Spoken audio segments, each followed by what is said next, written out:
tudo bem? Estamos começando mais um CMV Tá On. E hoje a gente tem o prazer de receber aqui Dr. Júlio Machado, ele que é um ex-agente de fiscalização financeira do Tribunal de Contas do Estado de São Paulo.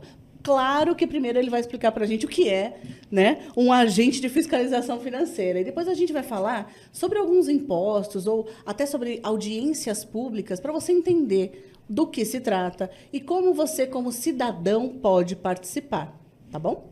Seja muito bem-vindo, doutor Júlio. É um prazer recebê-lo aqui no podcast da Câmara Municipal de Votorantim. Obrigado, Carla, pelo convite. Prazer é meu. E eu quero começar explicando justamente o que é, né, Por favor. agente do Tribunal um agente de fiscalização do Tribunal de Contas do Estado de São Paulo. Olha, não é vergonha nenhuma não saber o que é primeiro o Tribunal de Contas, porque eu também não sabia quando eu prestei o concurso. Isso que eu ia perguntar, porque muitas pessoas têm dificuldade de entender qual é o papel do Tribunal de Contas, né, com todas as questões dos órgãos públicos. Sim, as pessoas normalmente conhecem Receita Federal, fiscalização do ICMS. Por quê? Esses órgãos de fiscalização agem prioritariamente na arrecadação de impostos. Então, é muito fácil. O cidadão, de uma forma geral, está sendo fiscalizado, né, pelo fiscal da Receita Federal ou pelo fiscal do ICMS, né, se ele tem estabelecimento comercial. Mas, enfim, o Tribunal de Contas do Estado de São Paulo, diferentemente, ele atua na outra ponta, de que forma ou como o tipo de impostos são arrecadados, né? Mas ele atua, depois de arrecadado, como esse dinheiro vai ser aplicado, investido e gasto em despesas correntes pelo poder público, seja do Estado, estadual ou municipal, que está na área de competência do Tribunal de Contas de São Paulo. Então, como agente de fiscalização financeira do TCESP, abreviando, né, a abreviatura de Tribunal de Contas do Estado de São Paulo, o agente atua no exercício ali de verificar se o gasto está na conformidade do que diz a lei. Perfeito, isso é importantíssimo, Sim. né? Então, por isso que o trabalho do Tribunal de Contas é tão importante na fiscalização das contas dos órgãos públicos, tanto de prefeituras, quanto de câmaras municipais e outras autarquias, né, doutor Júlio? Exato, empresas públicas, autarquias, fundações públicas, onde tiver dinheiro público sendo aplicado, utilizado e gerido por alguém, o Tribunal de Contas vai atuar. Importantíssimo. Então, tá vendo que ele sabe do que ele vai falar aqui com a gente, né? Um pouquinho. Vamos lá. Doutor Júlio, uma questão aqui em Votorantim que é muito questionada é essa questão do IPTU. Ah, porque o IPTU é caro, porque o IPTU é isso.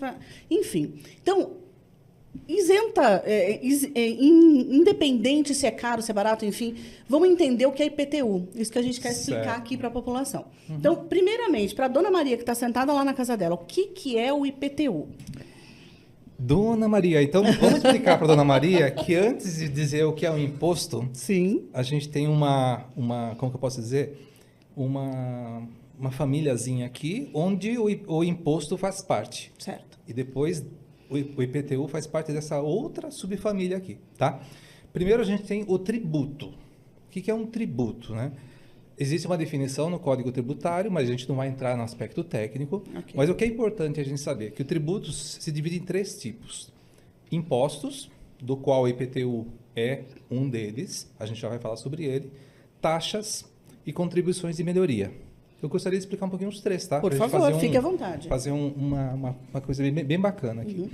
Contribuições de melhoria, que é mais fácil de entender, é quando você tem uma obra pública que resulta numa valorização. Por exemplo, olha, foi feita uma praça ou foi feito um asfalto em determinado bairro e a valorização de um terreno, ele valorizou em razão da obra pública. Então, sobre aquela valorização é criada uma contribuição de melhoria.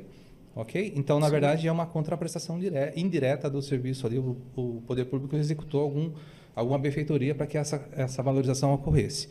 Taxas, existem 2 tipos de taxas. Uma em que o poder público exerce seu poder, está chamado poder de polícia, mas não é a polícia como a gente está acostumado, né? Mas nesse exercício de poder de polícia, por exemplo, expedição de alvará para uma pessoa poder vender alguma coisa na feira. Isso é um exercício de poder de polícia. Então, essa taxa está vinculada, na verdade, à expedição do alvará. E existem algumas outras taxas que estão vinculadas a uma contraprestação direta de serviço. O exemplo mais clássico é, olha, eu quero... Hoje ninguém tira xerox mais, né?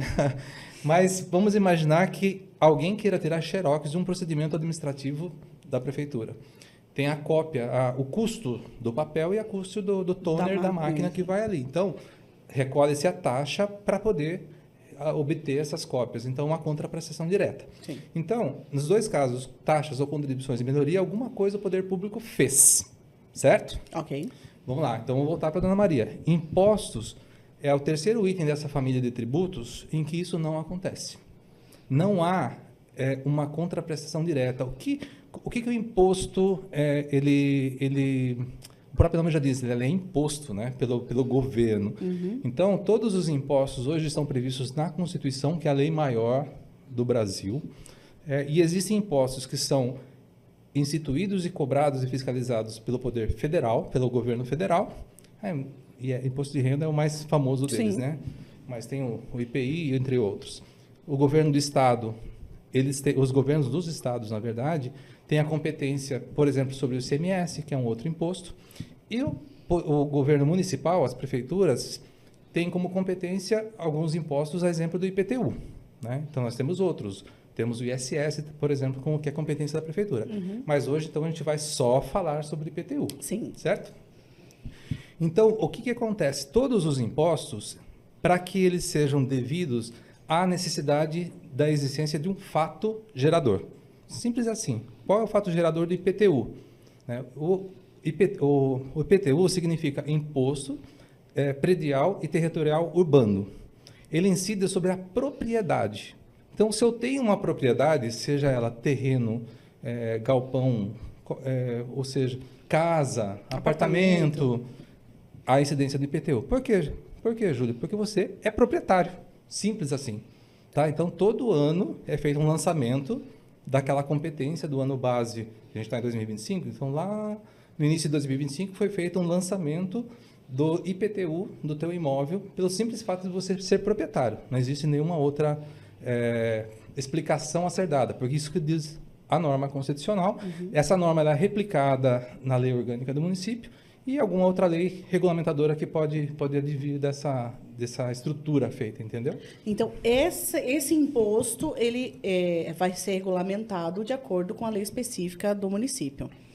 E como é que ele é calculado, assim, no geral? Só para a gente entender, porque cada município vai ter do seu jeito, né? Vai ter uma base. Eu vou ter que pedir um pouquinho de paciência da Dona Maria e de todo mundo que vai assistir, porque aparentemente é uma explicação simples, mas ela não é.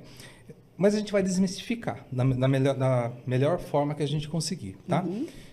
Resumidamente, vamos lá, separar primeiro imposto predial. Predial é prédio, então eu tenho uma área construída, tenho Sim. paredes, eu tenho cobertura, enfim. Ou territorial, então eu tenha terreno ou tenha prédio construído, eu vou ter o IPTU, certo? Certo. Então, qual é a base? Né? Qual é a base? Como que ele é calculado? Primeiro, a gente tem uma planta genérica de valores. Então, o departamento de engenharia, já vou me referir à prefeitura porque o IPTU é imposto municipal, certo? Sim. Então, é desenhado uma planta genérica de valores. Bom, antes da planta genérica de valores vem o plano diretor. Então, o plano diretor define o que é área residencial, o que é área industrial, onde pode ter serviço, onde não pode ter. Uhum. E esse plano diretor dá as diretrizes para que na planta genérica de valores seja definido, inclusive por lei, né? Então, o executivo faz essa... Para quem a gente até tem que explicar, executivo é a prefeitura, legislativa é a Câmara Municipal. Né? Então, a prefeitura, o executivo, faz todos esses estudos técnicos e define quanto vale o metro quadrado de cada área do município. Certo? Isso é aprovado. Depois, num segundo momento, é definido qual é a alíquota que vai incidir sobre o metro quadrado da planta genérica de valores do teu imóvel. E isso pode estar estruturado de formas diferenciadas também. Por que eu digo isso?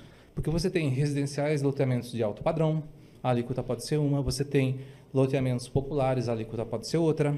Então, não só na definição do valor do metro quadrado, dependendo da região, eu também posso ter uma diferenciação de alíquotas para definição do IPTU. Então, termina-se tudo isso, bate tudo no liquidificador e define-se um percentual que vai incidir sobre o valor venal do imóvel. Porque aquilo que está na planta genérica de valores vem para o valor venal e sobre o valor venal é calculado o IPTU. Entendeu, Dessa dona Maria? parte é simples, tá? Entendi. Depois que você tem tudo calculado, tudo definido, pega esse percentual, aplica-se sobre o valor venal e acha-se o valor de imposto. Ah, um detalhe que todo mundo, né, principalmente a dona Maria, precisa prestar atenção é o seguinte: às vezes, no carnezinho que você recebe da Prefeitura de IPTU, não está lançado só IPTU. É comum que, por exemplo, venha alguma coisa a mais, a exemplo da taxa do lixo. O lixo já é uma taxa, tá? Por quê? Porque o município presta um serviço efetivamente em razão do valor que ele arrecada para isso. Sim. Que é para arrecadação do lixo, destinação para um aterro, enfim. Aliás, eu estou falando isso como exemplo, porque eu não sei se o município de Votorantim instituiu taxa de lixo, tá? Taxa de iluminação pública. Exemplo que existe em outros municípios. Exato, exato.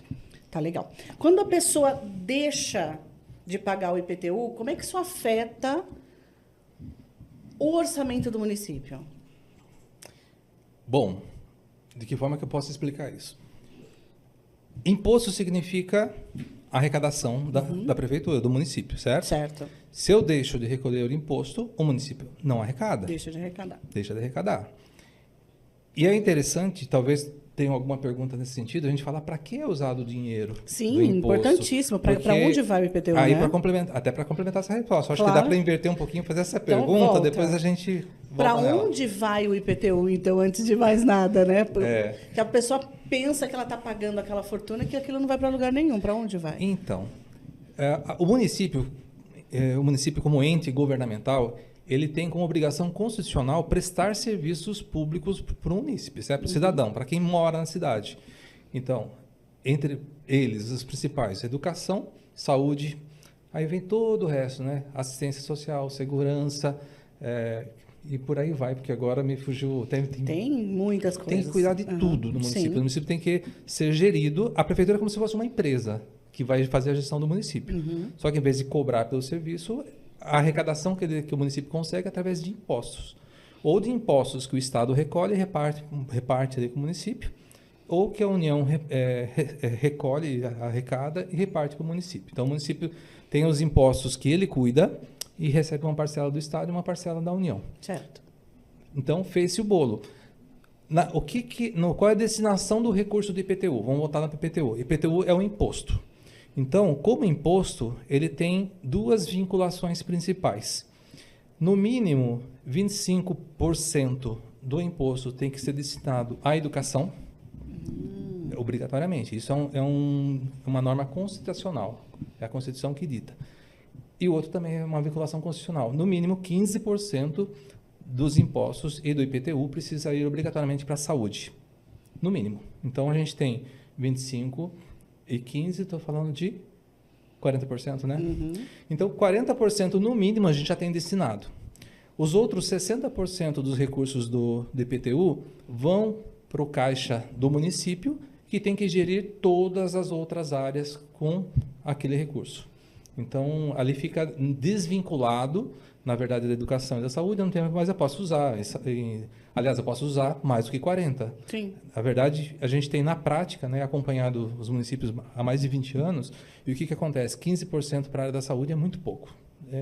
Não representa irrisório, né? É irrisório. Tem município aplicando quase 40% só na saúde. Né? Então, a média está em 30% mais ou menos do recurso de impostos sendo direcionado para a área da saúde.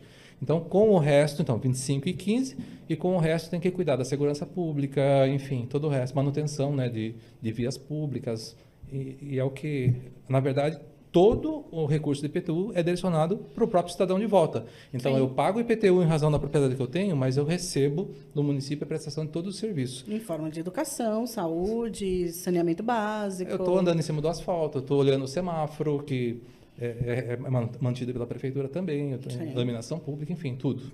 Ou seja, isso já responde, né? O que acontece quando a pessoa não paga? Aí a gente tinha que voltar. Se eu não contribuo, se eu não cumpro a minha obrigação, porque o imposto é uma obrigação, eu estou deixando de proporcionar ao município meios para me suprir a minha própria necessidade. Ou seja, o ciclo se quebra aí, né? Eu estou pagando para o município e daí o município não consegue me devolver aquilo de alguma forma. É isso aí. Muito interessante. Está vendo como o IPTU é importante e como é bom a gente entender o que é o IPTU? Porque a gente só fica falando que é caro, que é isso, que é aquilo. Tudo bem, né? Mas também vamos entender, vamos compreender um pouco melhor. Doutor Júlio, outra coisa que é muito legal da gente entender é que logo a gente vai ter nossas audiências públicas aqui da Lei de Diretrizes Orçamentárias, que é a LDO.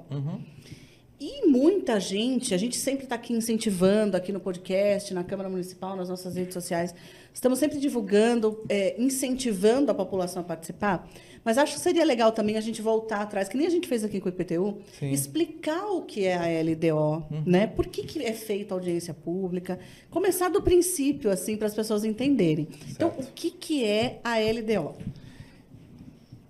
Não tem como falar da LDO se a gente não falar do PPA primeiro, tudo bem? Tudo? Vamos lá. Vamos lá. Bom, vou fazer uma analogia primeiro. Quando na empresa privada ou na nossa própria vida pessoal, o que a gente tem que fazer com relação a finanças, né? Eu tenho que me organizar e normalmente se faz um planejamento do ano ali para atuar. As empresas fazem os seus respectivos orçamentos, tá? Algumas dão um nome chique, né, de inglês, budget, sei lá, como eles falam, enfim. Mas vamos lá. O importante é saber que a cada 4 anos existe uma peça de planejamento orçamentário e financeiro chamado PPA, Plano Plurianual. Por quê? Pluri porque ele está se referindo a 4 anos. Inclusive, este ano, que é o primeiro ano de mandatos municipais, também vai ser necessário o Executivo encaminhar para a Câmara um novo PPA, para passar a valer para 2026, 27, 28 e 29. Tá?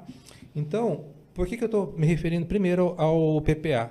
Porque a Lei de Diretrizes Orçamentárias, já simplificando para a LDO, é a extração de um dos anos traduzido em lei. Tá? Então, Lei de Diretrizes Orçamentárias, primeiro, é um quarto do PPA. Pedaço do PPA. Isso. Por que eu digo isso? Porque no Plano Plurianual, além do texto de lei, é feito vários anexos onde vem valores. Então, vai vir a previsão de arrecadação para 2026, 27, 28 e 29. Então, quando eu falo da LDO de 26, ele vai trazer também a previsão de arrecadação e a estimativa de despesas, né, e investimentos também para 2026. Vem tudo nos anexos da LDO. Tá? Bom, e o que é uma LDO especificamente? Ela não vem só com a definição de valores. Ela vem estabelecendo, o próprio nome diz, as diretrizes para que em 2026 seja aprovado o orçamento, que é uma outra peça de planejamento. Nós temos 3 peças de planejamento: o PPA, a LDO e a LOA, que é a Lei Orçamentária Anual. A Lei Orçamentária é um pouquinho mais específica que a LDO. Vai repetir os anexos, os valores ali da LDO, porém, o que difere? Né? Na LDO, principalmente, eu tenho que definir justamente as diretrizes. Qual é a direção que vai se seguir para planejar o orçamento do exercício seguinte, daí a importância dela, tá? Então, por exemplo, na LDO tem que constar quais são as metas e prioridades para 2026, quais serão, obrigatoriamente, se eu tenho alguma intenção de se mudar alguma coisa da legislação tributária, né? Lembrando que tributo, taxas, contribuição de melhoria, tá? Eu tenho qualquer alteração de legislação tributária que eu queira fazer em 2026, obrigatoriamente tem que estar na LDO. O prefeito não pode, por exemplo, lá em 2027, fazer uma alteração se não foi previamente aprovado na LDO como diretriz. Tá? Então, é comum alguns chefes de poder executivo, os prefeitos, serem pegos de surpresa com essa informação. É comum ver de verdade.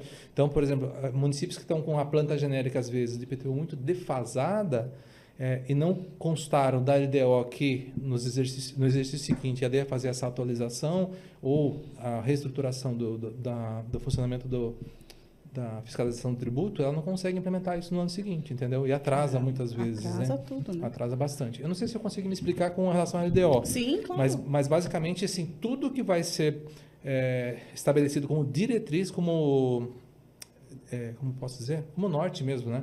Tem que estar na LDO. Uma coisa importante. Qualquer alteração da estrutura de servidores, cargos, a estrutura tem que estar na LDO também. E os seus impactos. Então, por exemplo, eu tenho um município, vamos pegar como exemplo prático, para a gente entender, em que houve uma época no passado recente que muitos servidores se aposentaram. Um exemplo, tá? Ok. Então, eu tenho uma deficiência muito grande na minha estrutura de servidores. Precisam contratar um monte de gente, né, para repor aqueles que se aposentaram ou pediram para exoneração do cargo efetivo ali. Se eu precisar criar cargos novos, eu tenho que trazer para a LDO que eu vou... Essa diretriz, olha, em 2026 eu vou Vai ter esse precisar... impacto na folha. Exatamente. Fazer a alteração do quadro de servidores efetivos para suprir essa deficiência que o município tem hoje. É um dos exemplos, tá? Então, basicamente, metas e prioridades, a questão da alterações da legislação tributária e a estruturação, principalmente, de recursos humanos. Legal.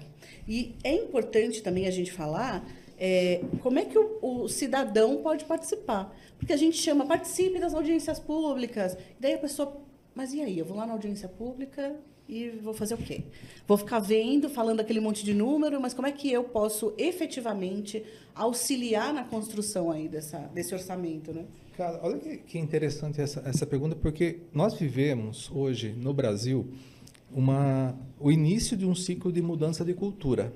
Tá, eu estou falando pela própria... Vamos voltar lá no Tribunal de Contas, né? O Tribunal de Contas está cobrando hoje dos gestores municipais uma melhoria muito importante justamente no planejamento.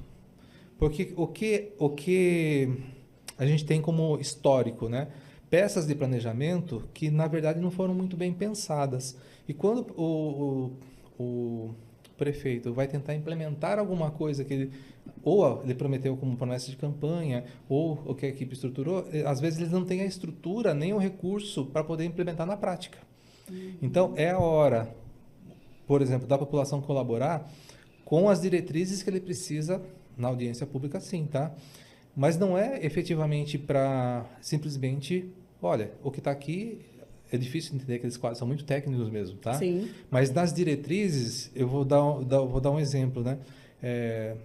Vamos pegar assim a questão de, olha, vamos pôr fogo no parquinho, pode ser? Claro. Tá constando da LDO como diretriz que eu vou aumentar o gasto de pessoal. Eu, como cidadão, sou contra. Deixa eu participar da audiência, eu quero manifestar que eu sou contra um exemplo, tá? Tá? Assim como eu posso entender que é necessário concordar e manifestar minha vontade, então, na verdade, a audiência é pública por obrigação de lei, né? Então, o que está sendo providenciado aqui, até para ela ter validade jurídica, ela tem que ser colocada em discussão pública. Mas é um exemplo, tá? Sim. Seria interessante, realmente, evidentemente, a população entender esse mecanismo de planejamento.